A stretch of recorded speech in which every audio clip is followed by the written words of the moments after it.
Hey guys, how's it going? It's me, Chris, again, and today we have a 2022 Lexus UX200 maintenance light reset. We are going to use these buttons over here: up, down, left, right, OK for enter, and back. And we're going to be looking at that screen right there. Go ahead and turn on your car without starting. If you have the key, go ahead and turn it to the second position. And if you have the push start, go ahead and press it twice without your foot on the brake. Now every time you see this message, go ahead and click back.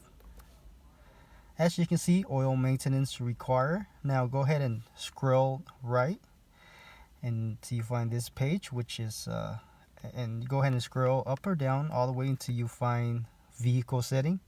Go ahead and enter on vehicle setting. Go ahead and scroll down all the way down to schedule maintenance. Enter on it. Scroll up, enter on yes. Now go ahead and go back and scroll one more down, and then you can see the oil maintenance. Go ahead and enter on that. Go ahead and reset that one too by choosing yes and enter on yes. And there it is. Guys, make sure you click that like. Thank you for watching, and I'll see you next time. Bye bye.